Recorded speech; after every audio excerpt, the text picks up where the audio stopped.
In the vast and often perilous theater of the natural world, survival is the ultimate prize. For countless creatures, the key to this survival lies not in speed or brute strength, but in a remarkable and often beautiful form of defense. I'm talking, of course, about spikes and spines. These are not mere decorations. They are sophisticated tools, honed by millions of years of evolution, each one a testament to nature's ingenuity. From the dense forests to the deepest oceans, we find animals armed with these incredible adaptations, a living armory that allows them to navigate their challenging environments. These pointed protrusions are a masterclass in defensive strategy. They serve as a stark warning to any would-be predator, a clear signal that an attack will come at a painful cost. For some, they are a passive shield, an impenetrable fortress that deflects danger. For others, they are an active weapon, capable of inflicting serious injury. But their utility doesn't end with defense. As we shall see, these spines can be used for locomotion, for foraging, and even for anchoring oneself against the very forces of nature. Join me as we explore the lives of some of nature's most formidable architects. We will journey across continents and plunge beneath the waves to witness firsthand how these spiky superpowers are employed. We will unravel the secrets behind these extraordinary structures and gain a deeper appreciation for the constant, intricate dance between predator and prey. This is the story of survival, written in the sharp and unmistakable language of spikes and spines. Here, in the temperate woodlands of North America, lives a creature whose name has become synonymous with prickly defense, the porcupine. It moves with a slow, deliberate gait, seemingly unconcerned by the dangers that lurk in the shadows. This apparent nonchalance is not born of ignorance but of confidence. The porcupine is a walking fortress, cloaked in an astonishing coat of around 30,000 sharp, hollow quills. Each quill is a modified hair, tipped with a microscopic backward-facing barb that makes it incredibly difficult to remove once embedded. This is a defense mechanism of exquisite, painful design. When threatened, the porcupine does not, as myth would have it, shoot its quills like arrows. Instead, it erects them, creating a formidable barrier. It may turn its back to the aggressor, chattering its teeth and emitting a pungent odor as a final warning. If the predator is foolish enough to press the attack, a swift slap of the porcupine's powerful tail is all it takes to lodge dozens of these painful darts into its flesh. The memory of such an encounter is a powerful deterrent, a lesson that is rarely forgotten by those who survive it. The porcupine's defense is so effective that it can afford its unhurried pace of life. This formidable armament allows the porcupine to focus on its primary occupation, foraging. A herbivore, it spends its days and nights searching for bark, twigs, and green plants. Its quills provide such reliable protection that it can climb high into trees to reach the tenderest shoots, a perilous height for many other animals of its size. The quills are not just a shield, they are a license to live life on its own terms, a clear and pointed statement to the rest of the forest that this particular meal is simply not worth the price. Across the gardens and hedgerows of Europe, a much smaller yet equally well-defended creature makes its nightly rounds. This is the hedgehog, a familiar and beloved insectivore whose survival strategy is a marvel of simplicity and effectiveness. Its back is covered in thousands of spines, each one a stiff, hollow hair made of keratin, the same protein that makes up our own hair and nails. These spines, unlike the porcupine's quills, are not barbed and do not easily detach, but they form a dense and impenetrable thicket that protects the soft, vulnerable body beneath. The hedgehog's response to danger is iconic. When a predator such as a fox or a badger approaches, the hedgehog employs a powerful set of muscles to roll itself into a tight, almost perfect ball. This act of conglobation transforms it from a soft-bellied animal into an unassailable sphere of sharp points. Every angle of approach is met with a bristle of spines, leaving the predator with no safe place to bite. The hedgehog can remain in this defensive posture for a considerable time, patiently waiting for the threat to pass. It is a passive defense, but one that is remarkably successful.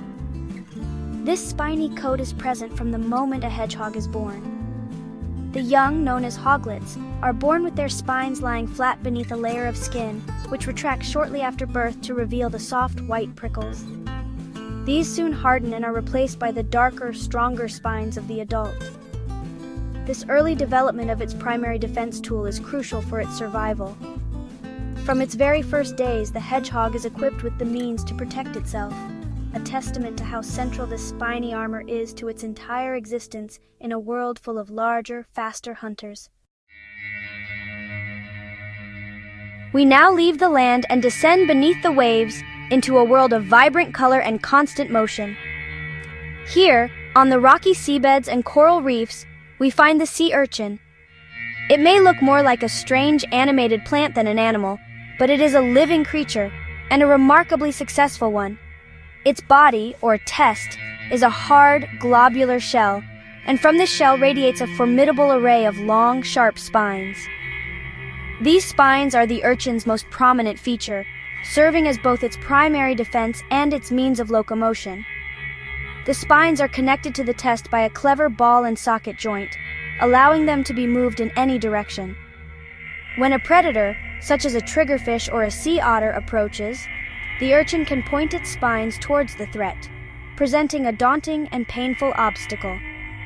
For many species, these spines are also tipped with venom, adding a chemical defense to the physical one. This bristling exterior makes the urchin an exceptionally difficult meal to secure, forcing predators to develop highly specialized techniques to bypass this formidable defense. But these spines are not solely for protection. By using the muscles at the base of each spine, the urchin can slowly, painstakingly walk across the ocean floor. It is a slow and methodical movement, but it is effective. The spines, in concert with tiny, sucker-like tube feet on its underside, allow it to navigate its complex, three-dimensional world, clinging to rocks and crevices even in strong currents.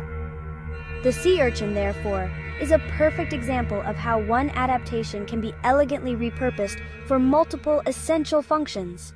A spiny suit of armor that also doubles as a set of legs. In the warm waters of the Indo-Pacific, a creature of breathtaking beauty drifts with the currents. This is the lionfish, a predator whose appearance is both a warning and a wonder. Its body is adorned with spectacular fan-like pectoral fins and long, elegant dorsal spines that trail behind it like a royal mantle. But this beauty is deceptive. It is a visual advertisement for one of the most effective defensive systems in the ocean. Those delicate-looking spines are, in fact, hypodermic needles, each capable of delivering a powerful neurotoxin. The lionfish is a relatively slow swimmer, and it does not rely on speed to evade its enemies. Instead, when threatened, it will often stand its ground, arching its back and pointing its venomous dorsal spines towards the aggressor. This confident, almost arrogant posture is a clear display of its capabilities. The venom is purely defensive. The lionfish does not use it to hunt its own prey, which consists of small fish and crustaceans. The spines are a message to the larger inhabitants of the reef. I am not food. An encounter with a lionfish is so intensely painful that most predators learn to avoid it entirely. This potent defense has had dramatic consequences. Accidentally introduced into the Atlantic and Caribbean, the lionfish has become a highly successful invasive species. With few natural predators in its new environment willing to risk the painful sting, its populations have exploded, causing significant disruption to native reef ecosystems.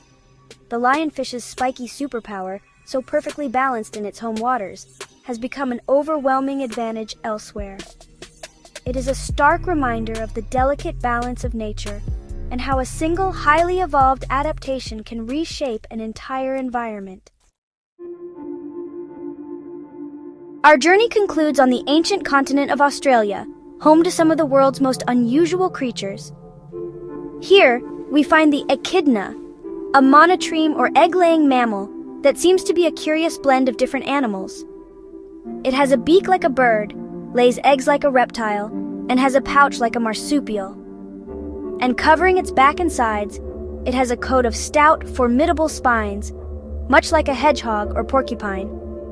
These spines, which are modified hairs up to 2 inches long, are its first and most important line of defense in the Australian bush. When it senses danger, perhaps from a dingo or a large goanna lizard, the echidna's reaction is swift and unique. If on soft ground, it uses its powerful spade-like claws to perform an astonishingly fast vertical dig, disappearing into the earth in a matter of seconds. It leaves only a small patch of its sharpest spines exposed at the surface, an impenetrable and painful barrier for any curious nose or paw. If caught on hard, rocky ground where digging is impossible, it will instead curl tightly into a ball, protecting its soft underbelly and presenting a formidable sphere of spikes. This dual strategy of digging and rolling makes the echidna an incredibly difficult animal to prey upon.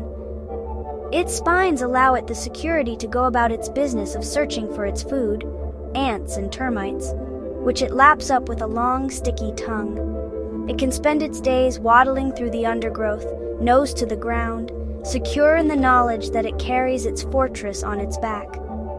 The echidna is a survivor, a living fossil from a bygone era, whose simple yet highly effective spiny coat has allowed it to thrive for millions of years on this isolated continent. From the forests and deserts to the vibrant depths of our oceans, we have seen how the simple spike has been shaped by evolution into a breathtaking array of tools for survival.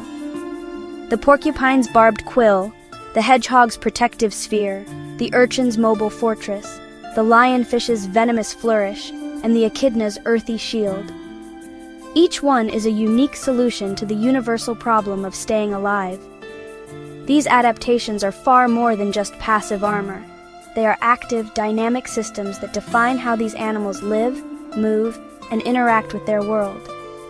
They are a testament to the relentless creativity of the natural world. The story of spikes and spines is a story of an evolutionary arms race, a silent, ongoing dialogue between the hunter and the hunted. For every sharp point, there is a predator that must learn to overcome it, driving both to ever more sophisticated levels of adaptation.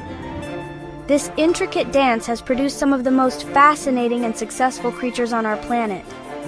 Their spiky superpowers are a vivid reminder that in nature there are countless ways to thrive, and that sometimes the most effective strategy is to simply be too difficult to handle. The world is full of such wonders, of countless other animals with their own unique methods of defense. I encourage you to look closer at the world around you, to learn about the incredible strategies that life employs to perpetuate itself. The more we understand these remarkable creatures and the challenges they face, the more we can appreciate the fragile and beautiful complexity of our shared planet. The story of life is the greatest story of all, and it is written in every leaf, every feather, and every